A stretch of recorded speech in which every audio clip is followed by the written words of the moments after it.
Oh, of course. This is the classic. This is the classic. Now that we've lied, now that you have, and your office lied to the American people for years, told the American people that a lab leak was a very destructive conspiracy. That's your boss's statement while you were his chief of staff. Of course, we now know that that was the conspiracy, to hide this from the American people, to censor people who went out and said, you know what, actually maybe this is a lab leak. Your office, Dr. Fauci and others, tried to actively censor them. There was a propaganda effort that this paper was the center of, and now everybody says, oh well, we just weren't sure at the time. We didn't really know. You knew exactly what you were doing. You were actively misleading the American people the entire time. Get this, after that paper, it's really an opinion piece, was published, your boss then says to Dr. Fauci that he had really hoped that the paper would settle this. Is there anything more that we can do to shut down this destructive conspiracy? This is in April of 2020. And then Dr. Fauci went to the White House podium and said that absolutely there's no way that this could have come from a lab. Let me come back to my original question. Why was your office so intent on shutting down any talk about this being involved with a lab? Why? I don't understand it. Why the hysteria? So, Senator Hawley, I will say that my understanding of the situation is that no one at NIH, including Dr. Collins, Dr. Fauci, myself, ever suggested that there wasn't the possibility that a virus had escaped from a lab. Oh, that's ridiculous. Let me just stop you right there. I cannot have these lies just continue to be told over and over again. Sorry, and wrong. That's false. You people repeatedly said it could not have come from a lab. Your boss said it was a very destructive conspiracy. Thank you. Senator Hawley, you're recognized for your questions. Thank you very much, Mr. Chairman. Thanks to all of the witnesses for being here. Dr. Wollenitz, if I could start with you. You served as the chief of staff to Francis Collins for 4 years, is that right? That's correct, Senator. From 2017 to 2021, is that correct? That's correct. So right through the heart of the pandemic. Yes. I noticed that Dr. Collins was intensely interested in discrediting the lab leak. I guess we'll call it a hypothesis. I think it's probably a little bit stronger than that now that we know something of what our intelligence agencies have long assessed. Last month, I had the chance to speak with Dr. Robert Gary, who sat right where you are, who co-authored that really, frankly, shameless propaganda piece, the Proximal Origin paper, which infamously stated that the SARS-CoV-2 is not a laboratory construct or a purposely manipulated virus. It went on to say it could not possibly have come from a lab. This, of course, we now know is not what multiple U.S. intelligence agencies assessed. What interests me is that your office was very involved in that paper, which was supposed to be an independent piece of scientific analysis, but Dr. Collins actually called Dr. Gary when he was supposedly working on the paper on February 1st, 2020. Is it normal for scientists who are supposedly doing independent research to get together and talk about how their conclusions are going to come out? Thank you for the question, Senator Hawley. I think in general, yes, it is quite common for scientists across biomedical research fields, while they're in the process of doing research, to discuss with colleagues and other scientists. I do not believe that that is an accurate description of the conversations that took place. Well, tell us, what were the nature of the conversations? So while I was not present for those conversations, my understanding based on readouts is there was a lot of interest in the origins and current understanding of SARS-CoV-2. And I think it's important when we're talking about the term lab leak theory to differentiate between the idea of a virus escaping from a lab, which is a biosafety violation, versus a virus that is engineered or manipulated in the lab and then escaped. Yeah, and your boss and Dr. Fauci tried to discredit both of those things. They said that the lab was absolutely not involved. We know that at the time that this paper was supposedly being written, because we now have the private correspondence from Dr. Fauci, your boss said that it was a very destructive conspiracy to think that there was a lab involved. So he's on the phone with a scientist, quote unquote scientist, who's supposedly writing an independent paper. By the way, Dr. Gary testified under oath that he was coming to his conclusions while this paper was being written. He was discovering the answers. But we now know that your boss was on the phone with him saying this is a very destructive conspiracy before the paper was even written. My question is, why was your office so intent on pushing to the public the idea that this could not possibly have been a lab issue? Is it because of the NIH's role in funding gain-of-function research at the lab? Is that the reason why? So, Senator Hawley, I would say that in the event of any new and emerging infectious disease, if you've ever gone through a tabletop exercise in biosecurity. Yeah. Answer my question. Is it because that NIH was actually helping to fund, EcoHealth was funding gain-of-function research in No, Wuhan? I believe that's an inaccurate assessment. In fact, your boss misled Congress and testified falsely that NIH and EcoHealth had never conducted gain-of-function research at Wuhan, correct? No, that's incorrect. He did testify that. I believe, sir, that what he testified to was that there was no evidence at that time that NIH was funding research that met the scope of the P3CO policy, which I want to differentiate from the term gain-of-function research, Oh, of course. Which is a This is the broader classic. term. This is the classic. Now that we've lied, now that you have, and your office lied to the American people for years, told the American people that a lab leak was a very destructive conspiracy. That's your boss's statement while you were his chief of staff. Of course, we now know that that was the conspiracy to hide this from the American people, to censor people who went out and said, you know what, actually, maybe this is a lab leak. Your office, Dr. Fauci and others tried to actively censor them. There was a propaganda effort that this paper was the center of, and now everybody says, oh well, we just weren't sure at the time. We didn't really know. You knew exactly what you were doing. You were actively misleading the American people the entire time.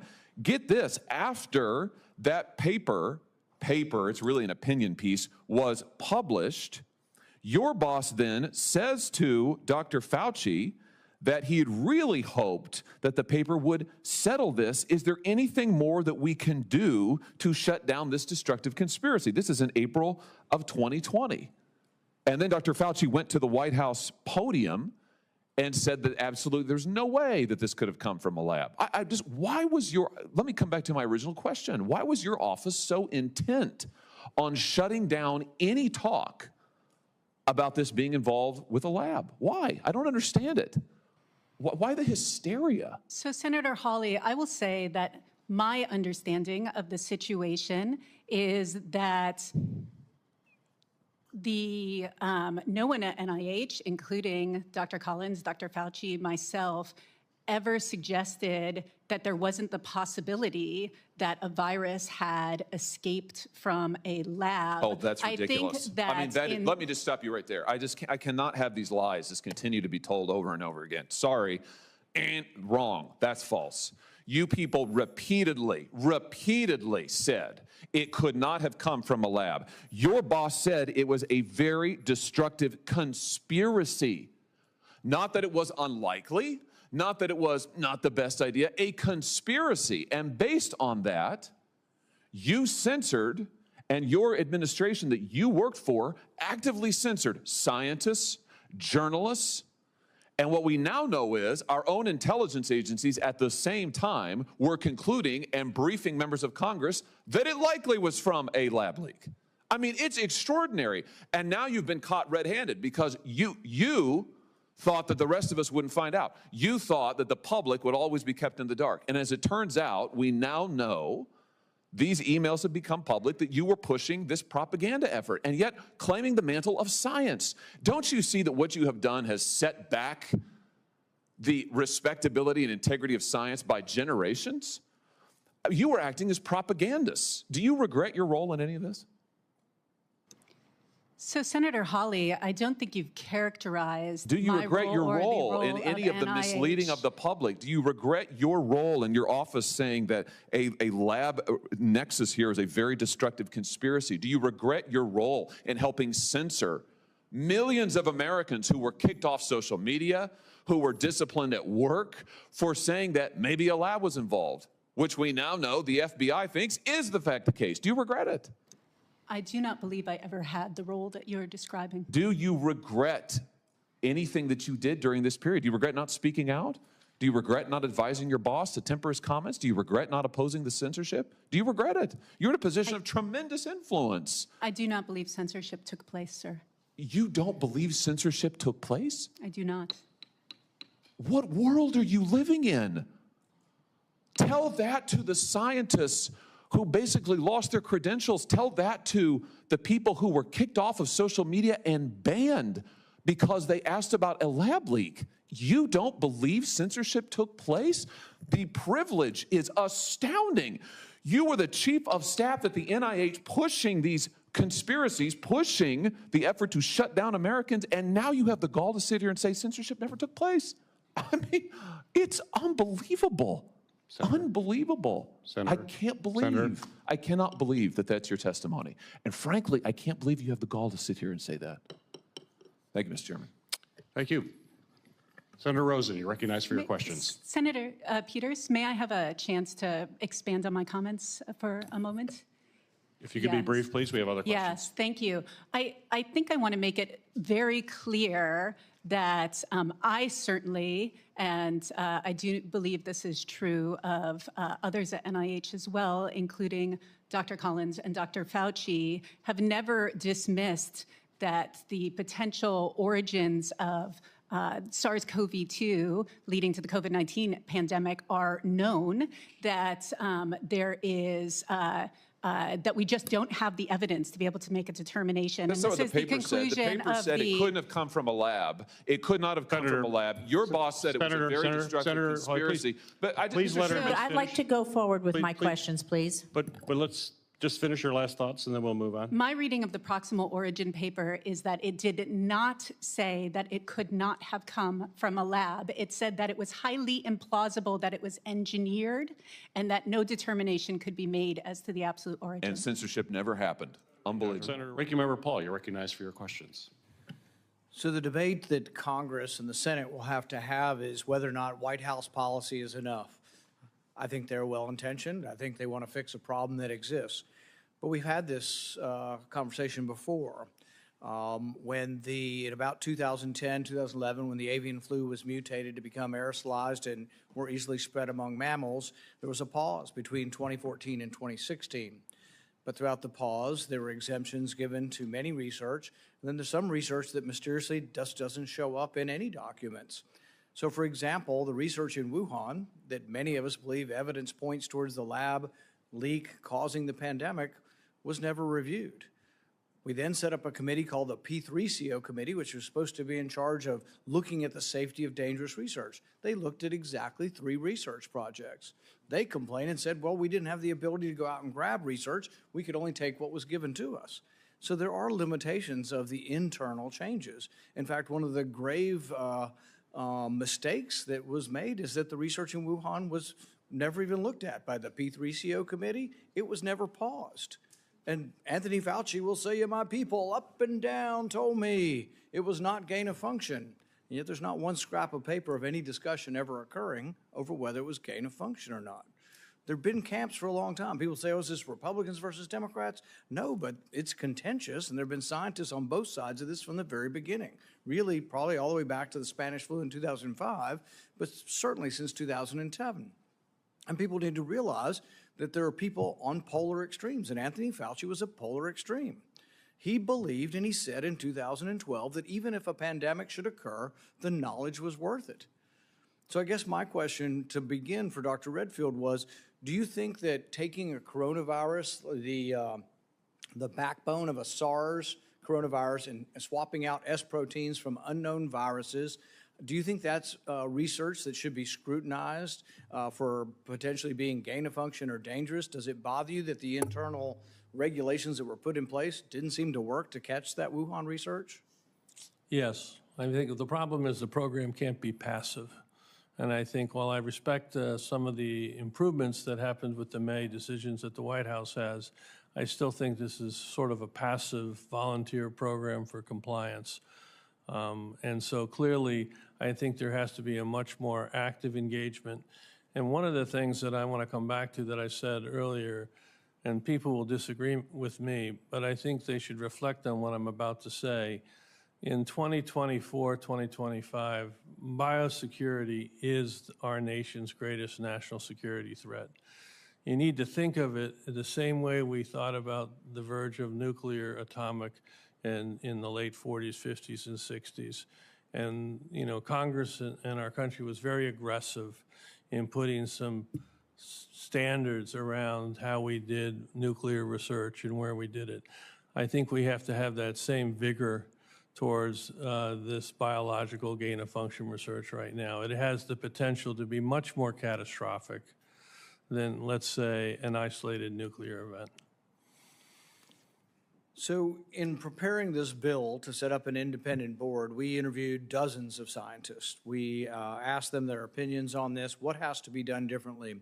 And probably the number one thing people came back to us is that they believe the people making the judgment on the danger of the research should not be people dispensing money or receiving money, because it's just a conflict of interest. And accusations have been made. We don't know what people's motivations are, but when there are multi-million-dollar awards being given after certain opinions change or evolve over time, then the question is whether or not the money motivates the change.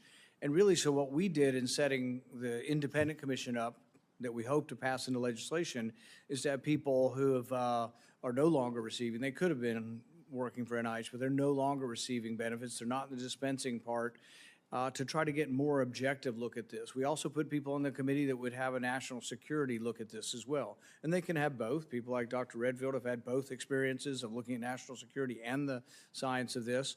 And also, we don't ban anything. We don't ban gain of function research. It's really important what the definition is, and it requires some guidances and then scientists. But to Dr. Esvelt, do you think it's important that this be outside of the traditional NIH grant funding process and to get rid of conflict of interest, or do you think it can be done with in-house at NIH? Thank you, Senator. I strongly believe that to provide trustworthy oversight, it has to be located outside the chains of funding in either direction, exactly as you outlined. Right.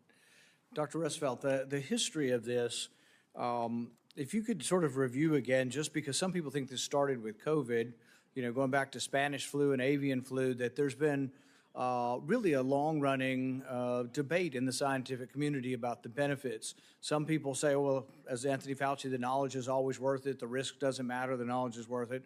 But then other people say we've never developed any vaccines from gain-of-function research and that it hasn't been nearly as productive as some would argue. Can you comment a little bit on the history of this debate, where the debate's going, and what your opinion is on Dr. Redfield? I'm sorry, I was directing that one back to Dr. Redfield. I think it's an important debate to have, and I think you've highlighted. If I was sitting here 20 years ago, I would probably have the view that we may want to consider gain-of-function research as a way for us to get a jump start on countermeasures, because the pace of science was so slow. I know when I became CDC director, I was very concerned about a bird flu pandemic, and historically, if that occurred, it would likely take several years before we would have a vaccine or countermeasure. And so really for the first couple of years, it would just be a body count. But I will say the pace of science today is such that, and we saw it obviously with the COVID pandemic and the rapid development of the COVID vaccines, is such that we can really develop countermeasures really in weeks and months now. So I'm not of the view that we get such a jump start with gain-of-function research. And I do think there has to be a very aggressive debate of whether there's any benefit from that research. I think you are right. I'm not aware of any advanced therapeutic or vaccine that has come to pass because of gain-of-function research. So I'm still reticent.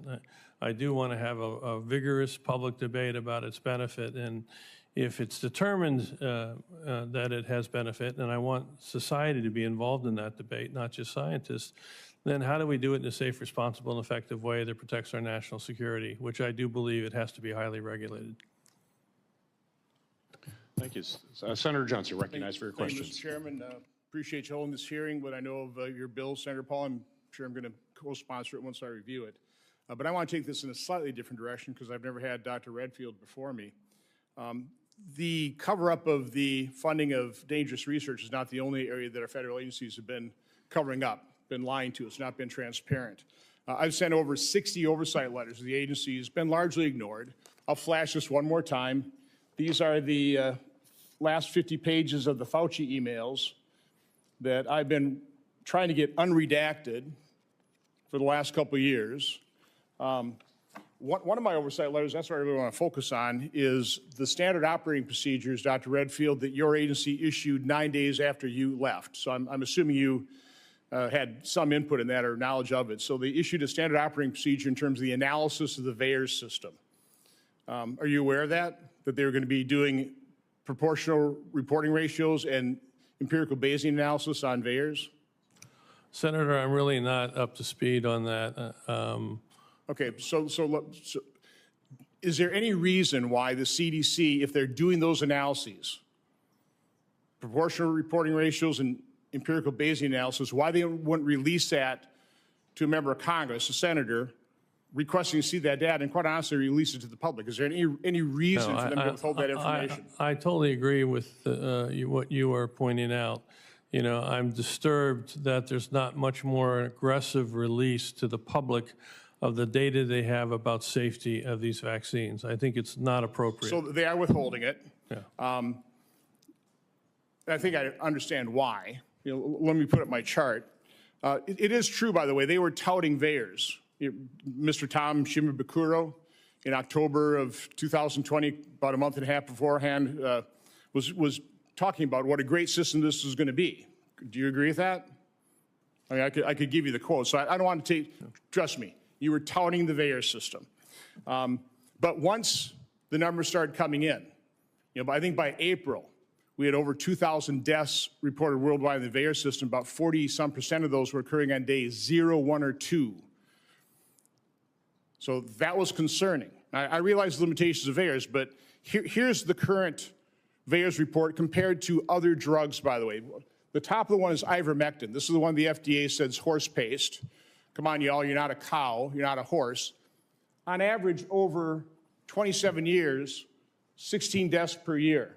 Yeah, let's move this chair.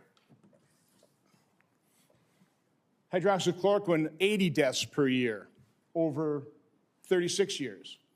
The flu vaccine, in 54 years of reporting, no, 33 years of reporting, a total of 2,500 deaths, about 75 a year. Let me skip ahead, because we have Tylenol, we have other things as well. The COVID vaccines, over 37,000 deaths. Today, by the way, 24% of those deaths reported are occurring on the day of vaccination or within 2 days. That's about 11,000 a year. So, Dr. Redfield, I appreciate the fact that you've actually admitted that vaccine injuries are real. They're a lot more significant. I mean, total number of adverse events reported, 1.6 million. And of course, one of the problems with VAERS is it dramatically understates the number of vaccine injuries. So, a couple questions I have for you, because you would agree that we were generally led to believe that the vaccine would stay in our arm, correct? Yeah, I think, again, the people oversold the vaccine and didn't give transparent comments about the potential side effects. So again, we were told it was going to stay in our arm, right? Yeah, okay. We were told this was mRNA, going to degrade rapidly in our body, right? But it wasn't mRNA, was it? It was modified RNA. Mm-hmm. It was actually produced synthetically so it wouldn't degrade. And we now have studies that say the mRNA is circulating in the body at least, I think, 2 months, and we haven't done studies beyond that, correct? I know in your own practice, you don't administer that because you realize the spike protein is toxic to the body. I prefer the killed protein vaccines. When did you first determine, or when did you first find out about the biodistribution studies Pfizer had done that the Japanese regulators released in February of 2021?